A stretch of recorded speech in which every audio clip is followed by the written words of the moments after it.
Hello YouTube family, Radhe Radhe, नमस्ते, प्रणाम। कैसे हैं आप लोग? आशा करते हैं सभी लोग अच्छे होंगे।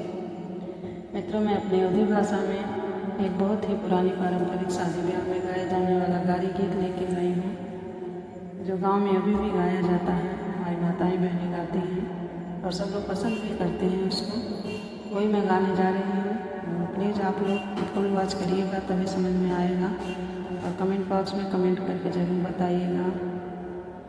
जोपन भरल सुपारी हो, झोपई झोप पड़ल सुपारी।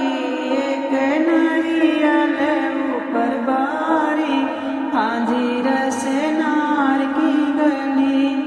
हाजी एक नारियल ऊपर बारी, हाजी रस नार की गली। झोपई झोपे भरल सुपारी हो, एक नारियल ऊपर बारी, हाजी रस नार की गली। वह सुपारी तोड़ चलन दुल्हे के दीदी।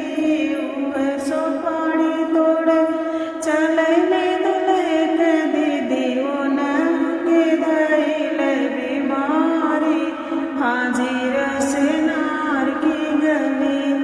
हाजी वो नम के धैल बीमारी, हाजी रस नार की गली। गलिया की गलिया में घूमने दुल्हे रामा। गलिया की गलिया में घूमने दुल्हे रामा के वो बाटे MBBS डॉक्टर, हाजी रस नार की गली। हाजी के वो बाटे MBBS डॉक्टर, हाजी रस नार की गली। गलिया की गलिया में घूमने दुल्हे रामा।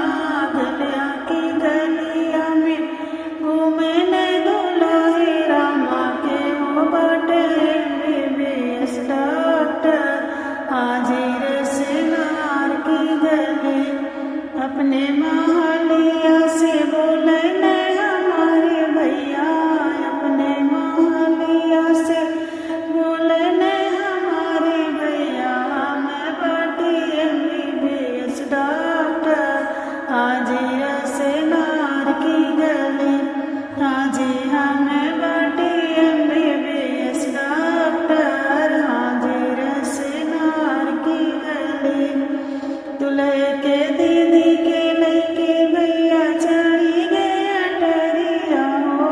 दुल्हे के दीदी के लइके भैया चढ़ी गया टरिया हो। चेकअप करे उनके बीमारी, हाजी रस नार की गली। हाजी चेकअप करे उनके बीमारी, हाजी रस नार की गली। दुल्हे के दीदी के लइके भैया चढ़ी गया टरिया हो। चेकअप करे उनके बीमारी, हाजी रस नार की गली। ना तोरे बाटे हो जोरे बुखरवा हो। ना तोरे बाटे हो जोरे बुखरवा हो। ना ही तोरे कानो बीमारी, हाजी रस नार की गली। हाजी नाही तोरे कानो बीमारी, हाजी रस नार की गली। ना तोरे बाटे हो जोरे बुखरवा हो।